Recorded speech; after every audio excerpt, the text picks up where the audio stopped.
Uy, asan na yung popcorn? Dali, kainin na natin yan. 10 minutes later. Uy, ayan na, mag-i-start na yung palabas. Asan na yung popcorn? Ala na. Ubus na. Diba? Ganyan naman talaga tayo. Trailer pa lang, enjoy na enjoy ka ng kumain ng popcorn. Tapos magugulat ka na lang yung simula na yung papanoorin mo, wala ka ng popcorn. Galing.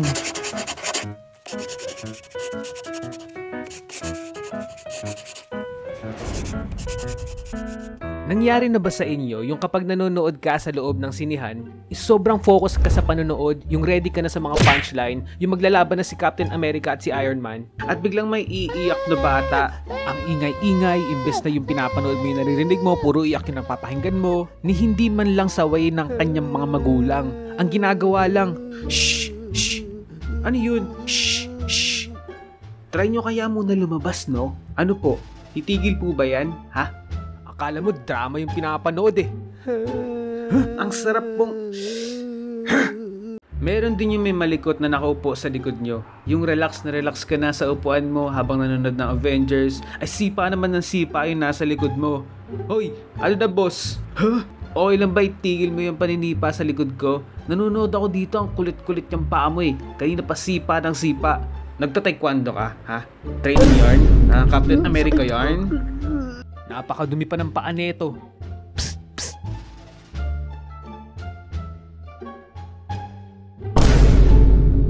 Ay napaka! Ginagalit mo talaga ako ah. Huh?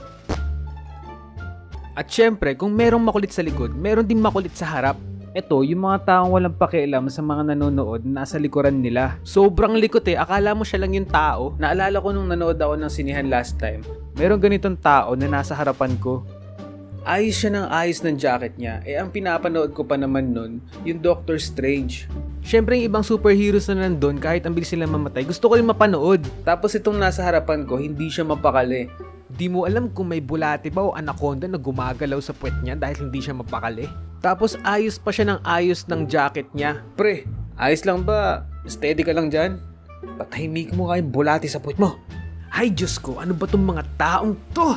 At joke lang, hindi ko ginawa yun. Hinayaan ko na lang siya at tiniis ko na lang yung mga nangyayari dun. At wala naman tayong magagawa kasi madami sila eh. Baka pag sinabihan ko yun, abangan nila ako lahat sa labas eh. Mga 10 ata silang nanonood. Kaya wala na ako nagawa. Nanood na lang ako. Tiniis ko na lang yung buhok niya. Kahit puro buhok yung nakikita ko sa screen. Kaya kung tatanungin niyo ako anong rate ko sa Doctor Strange, buhok out of 10. Kapag nanonood din ako sa sinihan, ayaw na ayaw kong umiinom ng soft drinks kasi nakaka-trigger siya sa pag-ihi. Naalala ko nung uminom ako ng maliit na bote ng Sprite sa loob ng sinihan, hindi ko na nakita yung ibang scenes na pinapanood ko kasi nakatatlong balik ata ako sa CR dahil sa soft drinks na yun. Tapos tuwing iihi pa ako, saka nang lumalabas yung mga importanteng scenes na dapat mapapanood mo para maintindihan mo yung kwento ng movie. Kaya nagmamadali kang bumalik sa upuan mo at ang ending, doon ka na rin nakapanood ng importanteng scene sa may gilid ng sinihan. Ay Diyos ko, dapat nagdala na lang ako ng Arinola.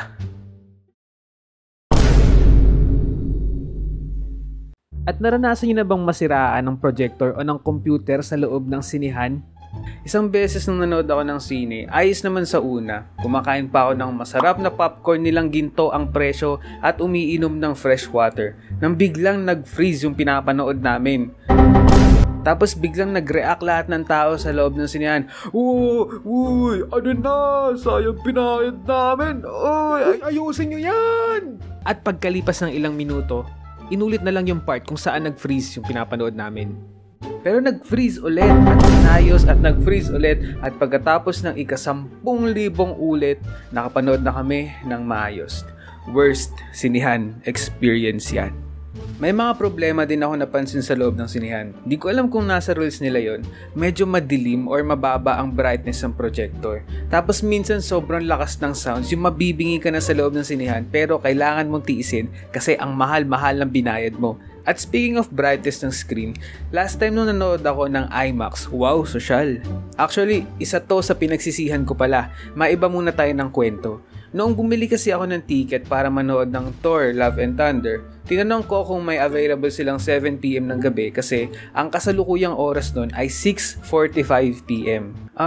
Miss, meron po bang available na 7 PM ng Thor Love and Thunder? So sabi ni ate, meron pong available, pili na lang po kayo ng upuan. So ako naman tong pumili. Ito po ate. Nung nakapili na ako, sabi niya sa akin, 670 pesos po. Sabi ko sa isip ko, ha? Mahal naman. Ganun na ba kamahal ngayon? Sheesh. At pagtingin ko sa screen sa likod ni ate, nakalagay naman 270 pesos. Kaya tinanong ko siya, Miss, IMAX ba to? Ay, yes po sir, IMAX po ito. Okay po. Dapat pala nagtanong muna ako bago mamili ng upuan.